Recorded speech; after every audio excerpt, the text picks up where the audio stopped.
सभी को नमस्कार। आज हम करेंगे मांग की कीमत लोच क्या होती है, उसकी श्रेणियां क्या है। लोच का मतलब होता है बदलना, इलास्टिसिटी ऑफ डिमांड, है ना। आज हम कर रहे हैं price elasticity of demand. Elasticity का मतलब होता है बदलना, ठीक है। लोच अक्षर का मतलब बदलना है। हमने पहले पढ़ा कि कीमत का मांग पे क्या प्रभाव पड़ता है। कीमत बढ़ती है तो मांग की मात्रा गिरती है, कीमत गिरती है तो मांग की मात्रा बढ़ती है। ये हम कर चुके थे ना मांग के नियम में। तो कीमत का मांग पर कितना असर होता है, कितना, उसको जब हम माप लेंगे ना तो वो मांग की कीमत लोच है। कीमत में 1% परिवर्तन आने से मांग की मात्रा में कितने प्रतिशत परिवर्तन आता है, उसका माप ही मांग की कीमत लोच है। यानी कीमत 1% बढ़ी तो आपकी क्वांटिटी डिमांडेड कितने परसेंट गिरी। ये कीमत 1% गिरी तो क्वांटिटी डिमांडेड कितने परसेंट बढ़ी। जब हम इसको नापते हैं तो उसको हम कहते हैं मांग की कीमत लोच। अब इसकी 5 श्रेणियां, इसका फार्मूला बोलें। मांग की कीमत लोच is equal to percentage change in quantity demanded divided by percentage change in price, ठीक है। अब इसकी 5 श्रेणियां हैं। मांग की कीमत लोच 0, मांग की कीमत लोच इकाई से कम, इकाई के बराबर, इकाई से अधिक और इनफाइनाइट। 5 तरह से: 0, less than 1, equal to 1, greater than 1 and infinite. पहले हम इसकी परिभाषा करेंगे, फिर हम इसको चित्र से भी समझेंगे। पहला पॉइंट है मांग की कीमत लोच 0। इसको कहा जाता है पूर्णतया बेलोचदार मांग। मांग की लोच 0 का मतलब मांग बिल्कुल ना बदले। लोच 0, 0 मतलब ना बदलना। पूर्णतया बेलोचदार का मतलब भी क्या हो गया, बिल्कुल ना बदलना। कीमत बढ़े चाहे गिरे, मांग की मात्रा स्थिर रहे तो मांग पूर्णतया बेलोचदार या मांग की लोच 0 कहलाती है। सेकेंड पॉइंट, मांग की लोच इकाई से कम कब होगी, जब कीमत में जितने प्रतिशत परिवर्तन आता है मांग में उससे कम प्रतिशत परिवर्तन आए। मांग में कम परिवर्तन तो मांग की लोच इकाई से कम।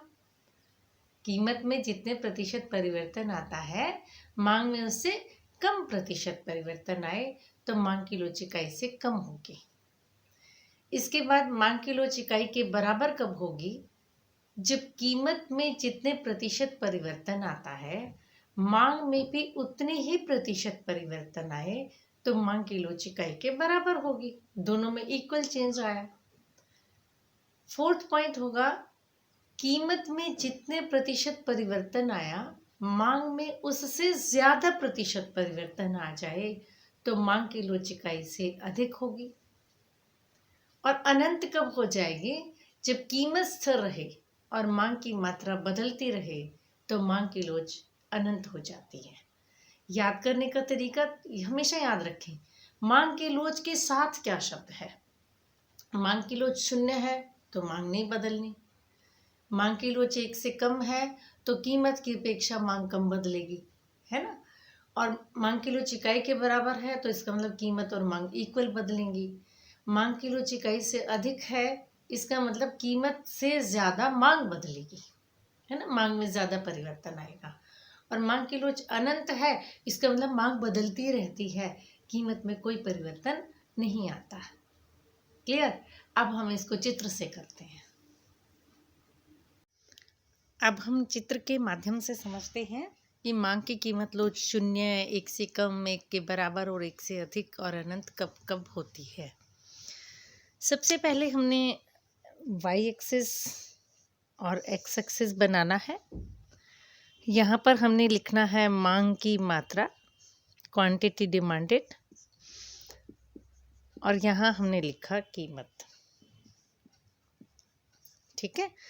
जब हमारा डिमांड कर्व बिल्कुल वाई एक्सिस के पैरेलल हो जाता है ना मान लीजिए हमारा डिमांड कर्व ही है, इसका मतलब इस कर्व पर मांग की लोच शून्य है। क्यों? देखिए, कीमत चाहे ओपी है, चाहे OP1 है, चाहे OP2 है, जो क्वांटिटी डिमांडेड है वो OQ ही रहती है। डिमांड में कोई भी परिवर्तन नहीं आया तो इसका मतलब मांग की लोच है ही नहीं, मांग की लोच शून्य हो गई, है ना। इसीलिए इसको किस नाम से पुकारा जाता है? पूर्णतया बेलोचदार। बेलोच का मतलब ना बदलना, पूर्णतया मतलब बिल्कुल भी ना बदलना। ठीक है, तो पहला चित्र आपका मांग की लोच शून्य का ये हुआ। अब नेक्स्ट चित्र हम बनाते हैं। यहाँ फिर से आपने मांग की मात्रा और कीमत लिख लेना है। अब वक्र को ना देखो, ये आपने सीधा सीधा वक्र था ना वाई एक्सिस के पैरेलल, अब इसको हल्का सा झुका देना। ठीक, ये बन गया डिमांड कर्व ऐसा। ठीक, अब देखिए प्राइस ओपी है तो क्वांटिटी डिमांडेड OQ है। प्राइस OP1 हो गया तो क्वांटिटी डिमांडेड OQ1 हो गई। ध्यान से देखिए, कीमत में ज़्यादा परिवर्तन आया, मांग में बहुत कम परिवर्तन आया, है ना। ये दूरी कम है ना और ये दूरी ज़्यादा है। मांग में कम परिवर्तन आया कीमत की अपेक्षा तो मांग की लोच 1 से कम है। ठीक है, और 1 के बराबर कब हो जाएगी मांग की कीमत लोच? जब बिल्कुल सेंटर में वक्र है आपका, ना तो वो एक्स एक्सिस की तरफ झुका हुआ है और ना ही वो वाई एक्सिस की तरफ झुका है, बिल्कुल सेंटर से वक्र जाएगा। तो ये देखिए OP बनाया आपने, OQ, और यहाँ आपने OP1 ले लिया और ये आपने OQ1 ले लिया। तो ये जो परिवर्तन है ये लगभग इक्वल, देखो इक्वल आता है। तो मांग की लोच 1, बिल्कुल ना ये एक्सिस की तरफ झुकाओ ना ये एक्स एक्सिस की तरफ, तो 1 आंसर आएगा। अब 1 से अधिक कब होगी मांग की कीमत लोच? जब आपका वक्र एक्स एक्सिस की तरफ झुकने लगेगा। देखिए, यानी ये बिल्कुल इसके पैरेलल तो नहीं हुआ लेकिन इसकी तरफ झुक रहा है। जैसे ये वाई एक्सिस की तरफ झुका हुआ था ना, देखो ये वक्र को हमने थोड़ा सा हिलाया तो ये वक्र ऐसा हो गया था। अब यहाँ प्राइस क्वांटिटी डिमांडेड, ये ज़रूर लिखें सब बच्चे, प्राइस और क्वांटिटी डिमांडेड नहीं लिखा तो आपको मार्क्स नहीं मिलते हैं। OP लिखा आपने, OQ, P1 और ये Q1। देखिए डिमांड में जो परिवर्तन आया ये ज़्यादा आया और प्राइस में परिवर्तन कम आया। इसमें ज़्यादा परिवर्तन आए तो लोच इकाई से अधिक। आपने मांग याद रखना है, मांग में कम परिवर्तन था तो लोच कम थी 1 से, मांग में बराबर परिवर्तन था तो 1 के बराबर थी। मांग में ज़्यादा परिवर्तन आ जाए किससे? ये सब चीज़ें किससे? कीमत से। ठीक है, और मांग में कोई परिवर्तन नहीं था, 0। लास्ट चित्र देखिए, मांग की लोच अनंत कब होगी? जब पूरा वक्र ऐसे हो जाएगा एक्स एक्सिस के पैरेलल, कीमत तो स्थिर रहे, मांग की मात्रा बदलती रहे, OQ1 OQ2 कुछ भी हो सकती है मांग, कीमत वही रहती है, तो मांग की लोच अनंत। इसका बिल्कुल उल्टा हो गया। देखिए जब शून्य वाई एक्सिस के पैरेलल है और अनंत क्या है? एक्स एक्सिस के पैरेलल। ठीक है, क्लियर।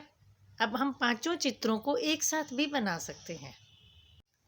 पांचों चित्रों को एक साथ कैसे सीखिए एक बार देखते हैं। यहाँ हमने क्वांटिटी डिमांडेड लिखा, यहाँ हमने प्राइस लिखा। सबसे पहले एक बिंदु लगाया मैंने, ये वक्र बनाया, फिर थोड़ा सा इसको और आगे कर दिया, फिर थोड़ा सा और आगे कर दिया, फिर ये और आगे कर दिया और फिर ये यूं कर दिया। ये 5 चित्र बने ना। DA नाम दे दिया मैंने इसको, DB नाम दे दिया, DK नाम दे दिया, DM कुछ भी नाम दे दिए आपने, DS नाम दे दिया, यहाँ D लिख दिया। ये जो वक्र है DDA, इस पर मांग की लोच 0 है। थोड़ा सा इसको झुकाया तो मांग की लोच 1 से कम है, ये 1 से बराबर है, और इस पर 1 से अधिक है और इस पर अनंत। आप इकट्ठा चित्र भी पेपर में बना सकते हैं। परिभाषाएं लिखी और आपने इकट्ठा चित्र बना डाला।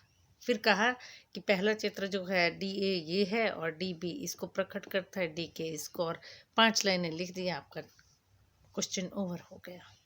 ठीक है। और अगर आपसे एक ही पूछा जाए, अलग अलग बनाना चाहें पॉइंट के साथ, तो वैसे बनाइए।